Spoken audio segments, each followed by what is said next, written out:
Özel eğitim ve rehabilitasyon merkezleri ekonomik kriz nedeniyle ayakta kalma mücadelesi vermeye devam ediyor. Özel eğitim ve rehabilitasyon merkezleri toplumumuzun en hassas kesimlerinden olan özel gereksiz bireylere eğitim hizmeti sunan sosyal devlet anlayışının en önemli yapı taşlarından biridir. Ancak bugün sektörümüz tarihin en ağır ekonomik krizlerden birini yaşamaktadır. Artan kira bedelleri, personel maaşları, SGK primleri, vergi yükü, enerji, ulaşım ve işletme giderleri karşısında devlet tarafından sağlanan eğitim destek tutarları yetersiz kalmıştır. Bu nedenle birçok kurum personeli maaşlarını ödemekte, kira ve diğer zorunlu giderleri karşılamakta ciddi güçlük yaşamaktadır. Çok sayıda rehabilitasyon merkezi ise faaliyetlerini sürdürebilmek için büyük bir mücadele vermektedir. Bazı rehabilitasyon merkezleri hizmetlerine ara verdiler. Bazıları kapattılar.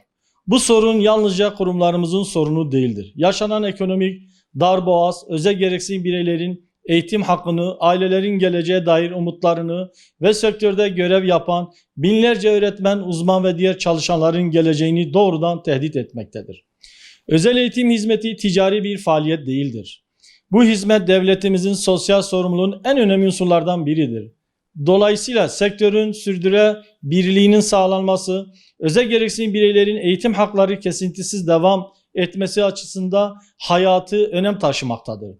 Bu nedenle başta Hazine ve Maliye Bakanlığı ile Milli Eğitim Bakanlığı olmak üzere ilgili kurumlara acilen çözüm üretmeye davet ediyoruz. Taleplerimiz, eğitim destek tutarların günümüz ekonomik şartlarına uygun şekilde yeniden belirlemesi, ödemelerin düzenli ve zamanda yapılmasının güvence altına alınması, artan maliyetler karşısında rehabilitasyon merkezlerinin destekleyecek ekonomik tedbirlerin hayata geçirilmesi, sektörün sürdürülebilirliğini sağlayacak kalıcı düzenlemelerin ivedilikle yapılması, 2009 yılında kadar uygulandığı gibi özel gereksinimli birey için eğitim desteğinin en az bir asgari ücret seviyesinde yeniden düzenlenmesi, geçmiş yıllarda sektörün elinde alınan mali ve özlük hakların yeniden iade edilmesi, destek ödemelerin enflasyon ve artan maliyetleri dikkate alınarak kalıcı bir sisteme bağlanması,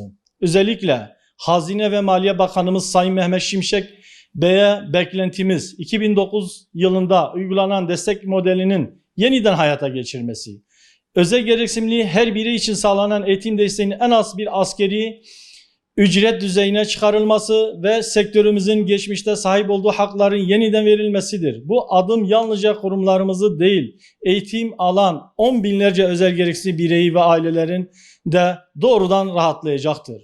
Özel eğitim ve rehabilitasyon merkezlerinin ayakta kalması, özel gereksinim bireylerin eğitim haklarının korunması, ailelerin umutlarının yaşatılması ve binlerce eğitim emekçinin işinin sürdürülebilmesi açısından hayati öneme sahiptir. Yetkililer sektörümüzün haklı taleplerine kulak vermeye, gerekli düzenlemeleri gecikmeden hayata geçirmeye ve özel eğitimin geleceğini güvence altına almaya davet ediyoruz. Kamuoyuyla saygıyla duyurulur.